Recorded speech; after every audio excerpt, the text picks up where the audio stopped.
I don't know if Anne-Marie is still here. Yes, Anne-Marie is still here. I liked your slide with the tree and the roots. Partly because the name Goyder is Welsh for forester. So I am by birth a tree man. But partly because I often say about success in business that, you know, it's no good just looking at the tree. We actually need to understand the soil in which a tree is growing. And in Tomorrow's Company, we try and think about inspiring companies to be a force for good. That's our purpose. But we try and think about the surrounding conditions, the underlying conditions for the success of a company. And as you'll see, we try to think a lot about, in a way that's consistent with one of Will's early slides, about the way in which a company is part of an economic system, which in turn is very much a subsidiary part of a social system, which in turn is very much a subsidiary part of an ecosystem. And only if we think of things in that way, with humility, will we who work in business in different ways understand our contribution. But I shall also go on to say that actually the evidence suggests that if we do those things, we will also be more profitable. So just briefly to introduce Tomorrow's Company and what we do, as John said, Tomorrow's Company was founded 20 years ago, the result of a piece of work which was looking at the role of business in a changing world. We've now been around for 20 years, and the world we described as changing 20 years ago, of course, has moved on so dramatically that we're now engaged in something we're calling our Futures Project, where we are seeking to redefine the changing world which will we need to understand for the success of business. But from the experience of what we've done, working with business leaders in terms of how does a board do its job well, how do you communicate well, what you're trying to do, how do you govern a business well, what can we learn from the past disasters. I wrote a paper about 12 years ago called Lessons from Enron, and I could have almost changed the title, you know, anybody like to volunteer a few other examples like Enron from which we might learn lessons from HSBC. I mean, any contributions? Lessons from Tesco, mid-staffs perhaps. I mean, it's business in the wider sense, governance in the wider sense. There are huge lessons there as well. So in Tomorrow's Company, we both try to inspire, but we also try to enable companies to and their leaders to be a force for good. And we work very strongly with the investment community as well. And so it seemed to me that what I was being asked to do in a provocation was to say something about what I see changing in the world of the private sector.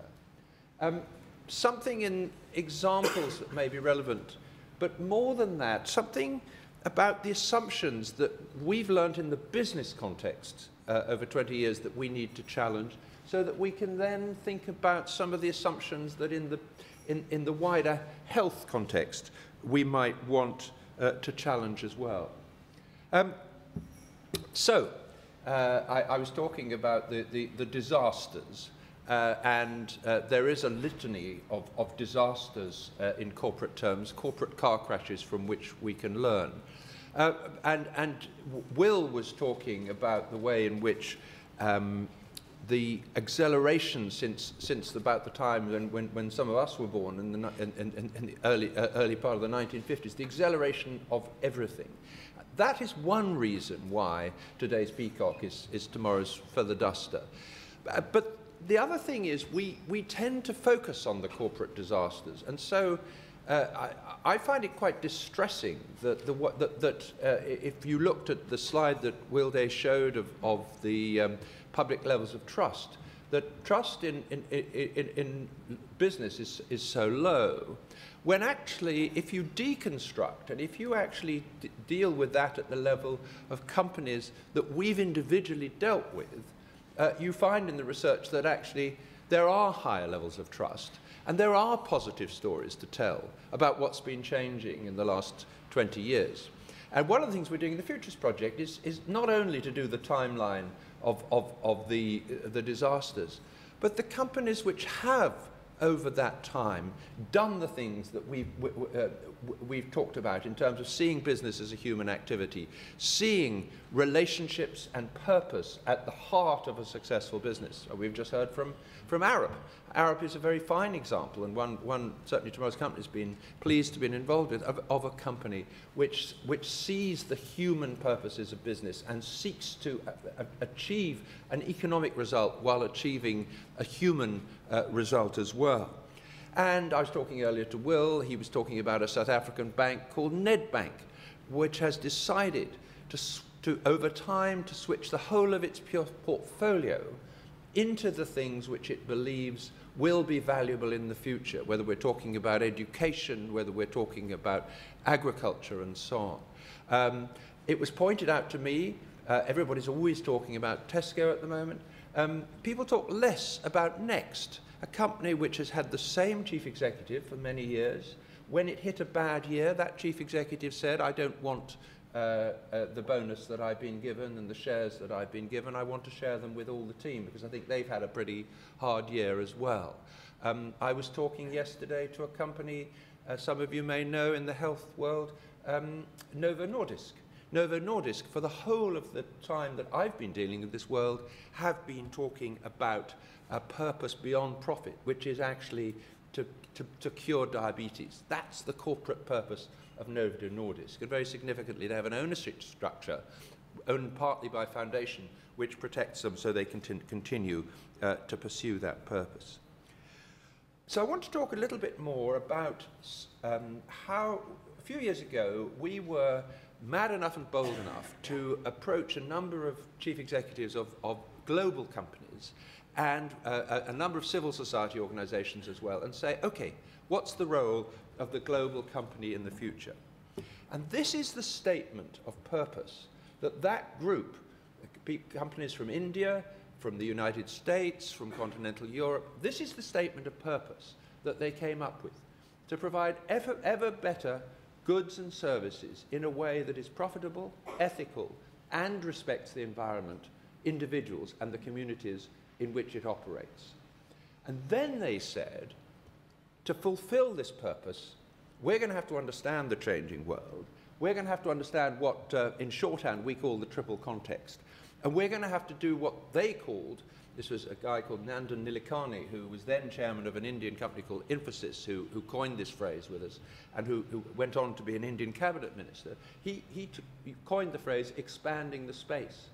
And whereas in 1994, in our original work, we talked about the idea of the license to operate, which at the time nobody was talking about, and which since has become very popular, he talked about expanding the space. And in that a graphic which you may not be able to see, there are three elements to expanding the space.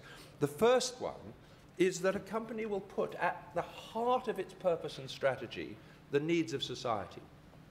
The second one is companies have always been about values, and the evidence is very clear that companies which have a clear and strong sense of values and are connected with the society around them have, in the long term, outperformed others. I'll come back to that in a moment.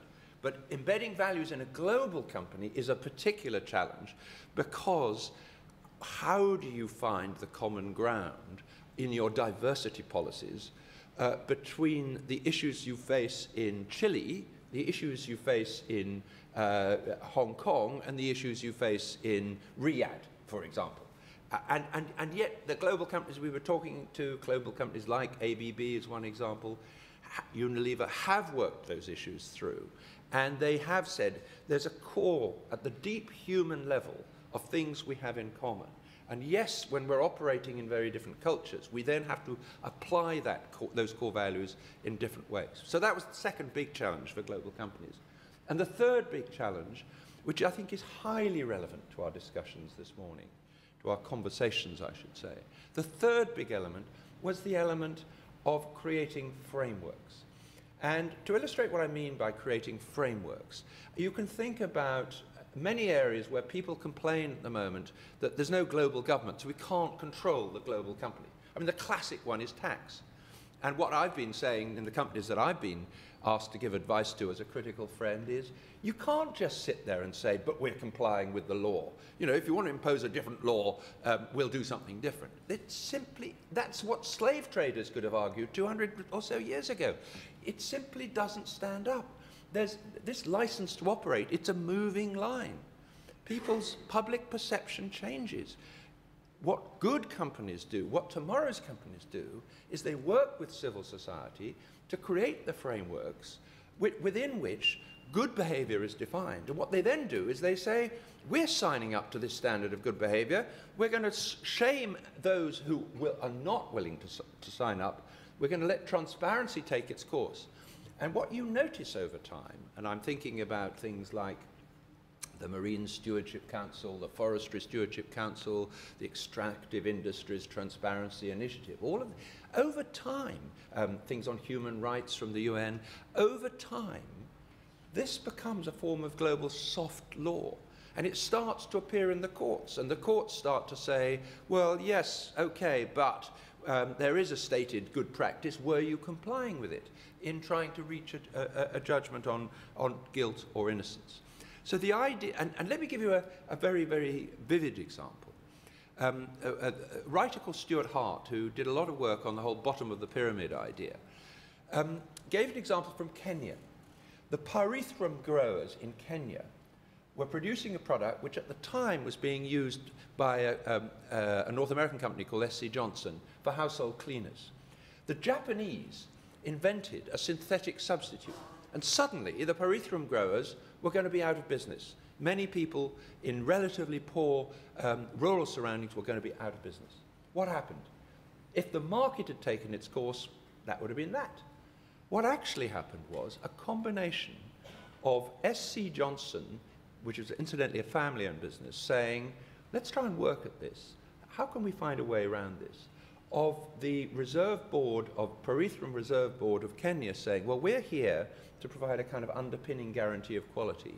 And an NGO, which had been working for some years, growing, increasing the capability of the pyrethrum growers, saying, well, we will work with the pyrethrum growers. Let's, SC Johnson, you set us the target, quality and price, that makes us competitive with the Japanese product. Let's work together. And because they had the guarantee from the government body, the Reserve Board, because they had the NGO working on the capability on the ground, and because they had a global company which had the vision to say, we can make this work, the pyrethrum growers kept their business. And I think that's a lovely example of the kind of frameworks we might think about if we want to be encouraged in the way we look at healthy cities. So, last year I republished a book I'd written years ago. I was persuaded to by some people in Tata in India, which would be one of the companies on my list of companies I greatly admire. Tata has had a purpose beyond profit. Tata was founded by Parsis who believed that unless India grew its own indigenous business and solved its own problems, then it would never progress and develop. And of course, the British laughed, and then when Tata said we're going to make our own steel, and you know who ended up buying British steel? Tata Steel. But at the heart of my argument, and this is the result of, I guess, more than 1,000 conversations over 20 years, I've come to the view that there are 5 things that drive the false understanding by business people and people outside business about what business is about, and they are these. First of all, do we really believe that people are simply motivated by money? Well, my answer is no. Do we think markets are supposed to be masters, or do we think they're supposed to be servants? Well, I'd say servants. Do we think that business is a part of, or do we think it's apart from society? Well, I would say it's a part of. Ultimately, it's a servant of. I'm going to come to the word stewardship in a minute. It's a steward for many assets that it inherits.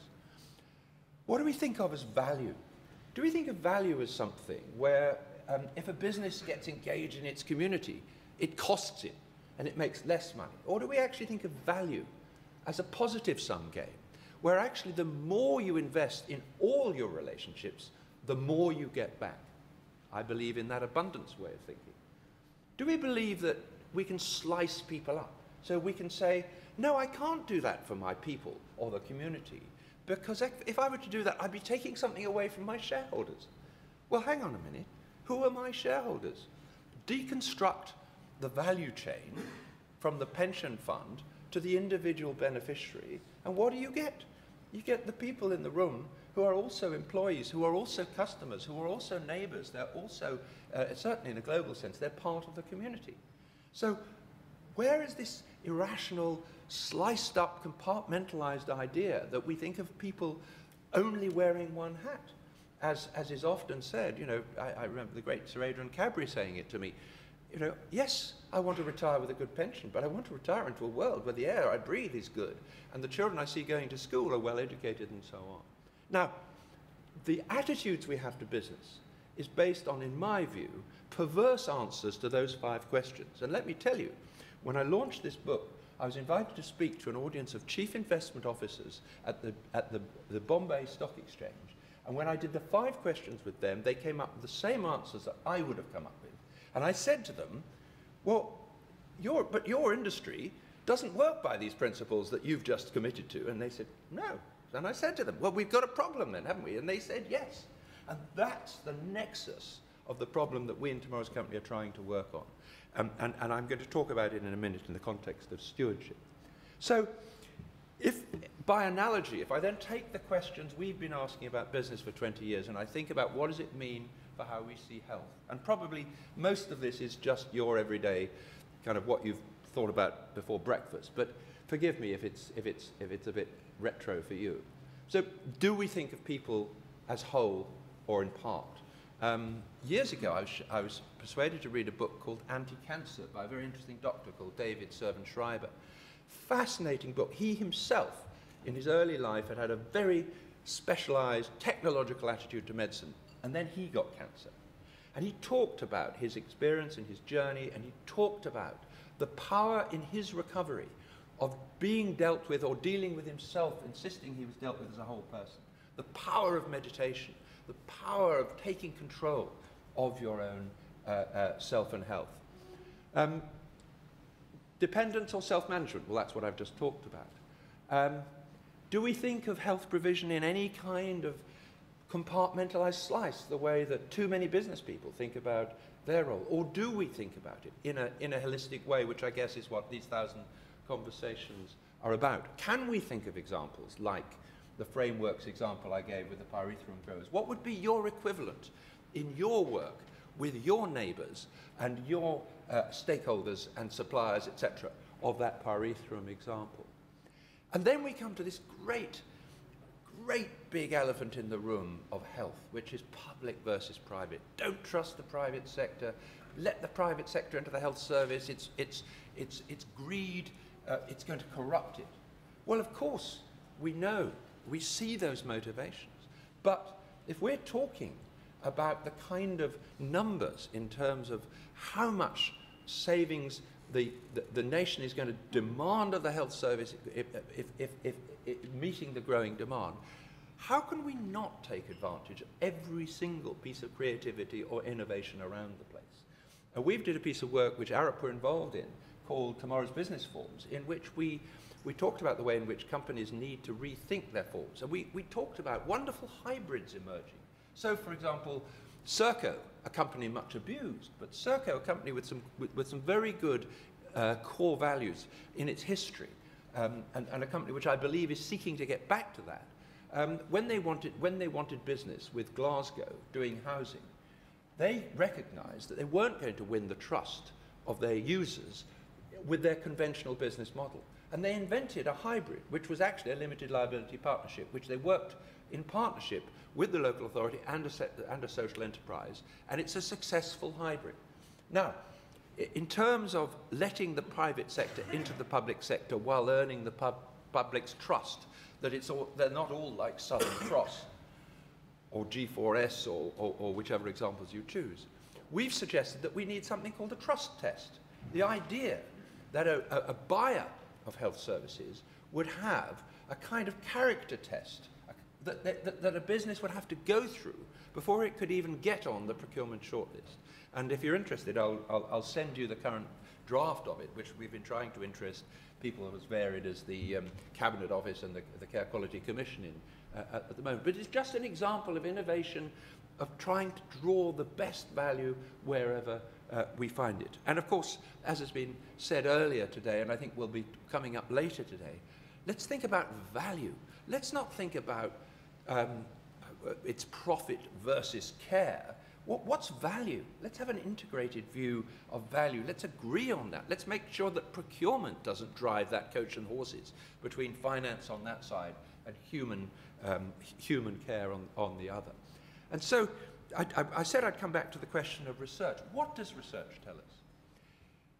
There is so much evidence, and I talk about it in the book, there is so much evidence. Did you know in Japan, there are 3 companies that have lasted more than 1,000 years. In Japan, there are hundreds of companies which have lasted more than 200 years. What do they have in common? Well, Professor Funabashi, who did this study, says what they have in common is very clear sense of purpose and what they stand for, and a strong connectedness with the society around them. 2 guys from Stanford did a study, Built to Last. Companies that outperformed the stock market 15 times over 50 years, what did they have in common? They called it a core ideology, a common sense of what they stood for, and again, a very clear sense of connectedness. I could go on. The point is, the idea that you have to choose between having a culture that is committed to relationships, to responsibility, to sustainability, against profit. It's an illusory idea.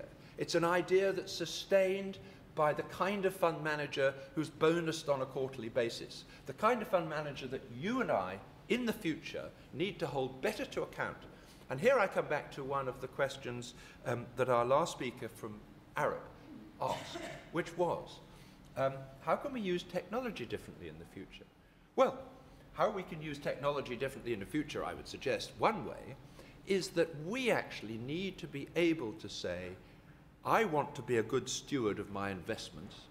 I want to be reassured that the portfolio of my investments that I can track on my iPhone or whatever actually is being well stewarded for a long-term time horizon by the people that I'm dealing with. And we've done a lot of work, and we plan to do more work about this idea of investor stewardship and how we can re-empower the ultimate saver who is the owner of the global company. Because of time, I'm just going to finally talk about the 4 principles of stewardship. I think it may be helpful to talk about the needs of healthy cities in this dialogue in terms of stewardship. Stewardship to us means I've inherited something. We've inherited something. Look around us. We've inherited some wonderful assets. We're here for a while as stewards of those assets. How are we stewarding those assets? And there are 4 principles. The first is, if we are a steward of anything, and that applies to a board, it applies to an investment institution, it applies to a police authority, are we clear about our mandate? Are we clear about our purpose? Are we clear about our values? So principle 1, clarity. Second principle, what are we doing continuously to improve performance? Without that, we're uncompetitive, we're failing our clients, and so on. Third principle, and we're back here to trees, planting for the future. How are we balancing the short term and the long term? Because if we don't get the short term right, certainly in the commercial sector, we're out of business. But if we don't get the long term right, well, I think Will Day has painted the picture. And finally, the 4th principle is this principle about being part of the landscape. Are we looking outwards? Are we sensing and shaping the landscape? Classic example of a business sector that failed to do that, US car industry. What did they do?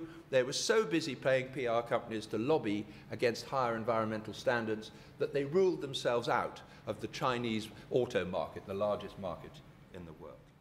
So, that to me is some of the leads to these questions really, which is where I conclude. how do we engage with companies whose purpose goes beyond profit? Let's not assume that those companies we're dealing with are only interested in profit. I often say, on the basis of my experience over 20 years, that inside every company CEO there's a human being trying to climb out. How do we transcend this public sector good, private sector bad thing and get out of that into the innovation space where we're judging people on their merits? What are the opportunities around the exciting new hybrids we see? Everything from mutuals to social enterprise to listed companies that are changing their ownership structure so they're more like John Lewis. There's a ferment of change going on. How can we ally with people whose corporate form seems closer to what we're trying to do? How can we change the role of pension funds and institutions so they start to be better stewards of our assets? And finally, is the language of stewardship itself with those 4 principles perhaps a helpful frame for all of these 1,000 conversations? Thank you very much.